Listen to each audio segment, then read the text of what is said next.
حیض کے حوالے سے یہ کہنا ہے کہ آپ جس وقت یہاں سے سفر حج کے لیے جا رہی ہو، اس وقت اگر کسی خاتون کو حیض آیا ہے تو بھی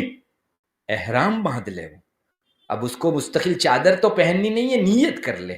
حیض کی حالت میں احرام جو ہے باندھا جا سکتا ہے، اس وجہ سے عورت ہاں نماز نہیں پڑھے گی، چونکہ احرام کے موقع سے جو 2 رکعت نماز پڑھی جاتی ہے جو اچھی اور فضیلت والی اور مستحب کہی گئی ہے، خاتون ابھی نماز پڑھ سکے ایسی حالت میں نہیں ہے تو یوں ہی احرام کی نیت کر لے، لبیک تلبیہ زور سے پڑھ لے اور اپنے کو سنائی دے اس طرح، اور جو ہے وہ نیت کر لے، نیت کرتے ہی وہ داخل ہو جائے گی۔ اور بیچ احرام میں بھی کبھی حیض آ جائے تو احرام ٹوٹتا نہیں،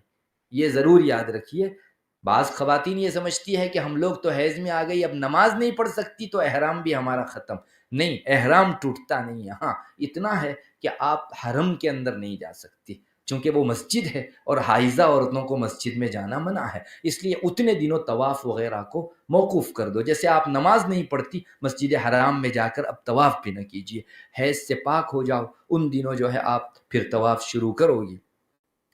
بعض علماء نے جو ہے خاص باہر ابھی صحن کے حصے میں عورتوں کے لیے جو حائضہ ہو بیٹھنے کی اجازت دی ہے، تو اس جگہ جو ہے آپ بیٹھ کر وہاں عبادت کر سکتی ہو، یا اپنی ہوٹلوں میں قیام گاہ کے اوپر آپ عبادت کر سکتی ہو۔